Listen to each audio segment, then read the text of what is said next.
Hi friends. இன்றைக்கி எங்கள் வீட்டில் என்ன சமையல்னா, இன்றைக்கி தோசை, பச்சை பயிறு தோசையும் தக்காளி சட்னி தான் பண்ண போகிறேன்.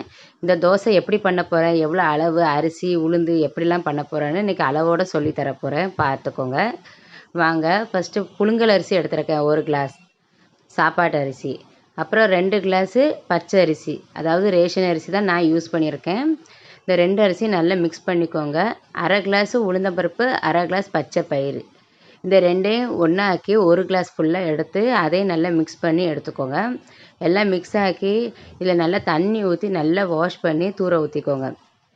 இது 2, 3 தண்ணி எடுத்துக்கோங்க. இதில் நல்லா ஊற்றி நல்லா தூசி மண் எல்லாமே போனதுக்கப்புறம் நல்லா தண்ணி ஊற்றி கொஞ்சம் 4வது தண்ணி போட்டு நல்லா மூடி வச்சு ஒரு 5 மணி நேரம் வச்சாலே போதும். தோசைக்கு தான் அரைக்க போகிறேன். 5 மணி நேரம் கழித்து பாருங்கள் எவ்வளோ நல்லா ஊறிட்டு. இதை நான் மிக்ஸி ஜாரில் போட்டு தான் 2 திருப்ப அரைக்க போகிறேன்.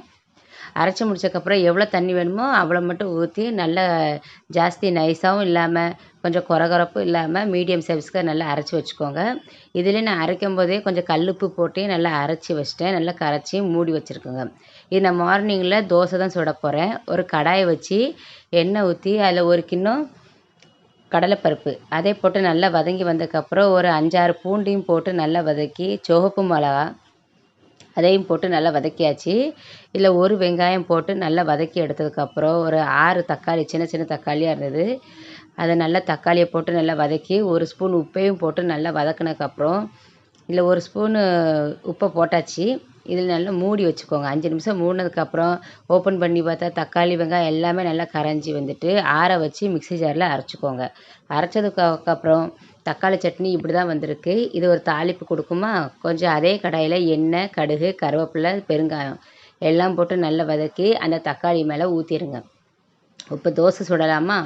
தோசை சுடுறதுக்கு ஒரு கல்லை போட்டு காய வச்சுட்டேன். ஒரு துணியில் ஒரு எண்ணெயும் கொஞ்சம் தண்ணி டீப் பண்ணி நல்லா தேய்ச்சி விட்டிங்கன்னா தோசை சூப்பராக வரும். 2 கரண்டி மாவு எடுத்து அதில் ஊற்றிட்டேன். நல்லா புளிச்சு வந்திருக்கு மாவு. கரெக்டாக தோசை பதத்துக்கே இருக்குது பாருங்கள். எவ்வளோ மொறு மொறுன்னு ஈஸியாக வந்துடுது பாருங்கள்.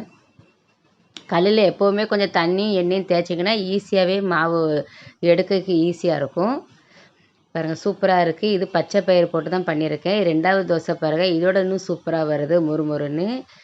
இந்த மாதிரி தான் எங்கள் வீட்டு பசங்களுக்கு நான் டிஃபனுக்கும் காலையில் மார்னிங் பிரேக்ஃபாஸ்ட்டுக்கும் கொடுத்தேன். ரொம்ப நல்லா இருக்குன்னு சொன்னாங்க. உங்கள் வீட்லேயும் இந்த மாதிரி ட்ரை பண்ணி எங்களுக்கு கமெண்ட் பாக்ஸில் சொல்லுங்கள். தக்காளி சட்னி சூப்பராக இந்த காரமும் கலரும் தாளித்து ஊற்றணுன்னு அவ்வளோ நல்லா வந்திருக்கு. ரொம்ப நல்லா இருக்குன்னு சொன்னாங்க. உங்கள் வீட்லேயும் ஃபஸ்ட் டைம் ட்ரை பண்ணி எனக்கு கமெண்ட் பாக்ஸில் சொல்லுங்கள். ஃபஸ்ட் டைம் பார்க்குறதா இருந்தால் சப்ஸ்கிரைப் பண்ணுங்கள், லைக் பண்ணுங்கள், ஷேர் பண்ணுங்கள். தேங்க்யூ.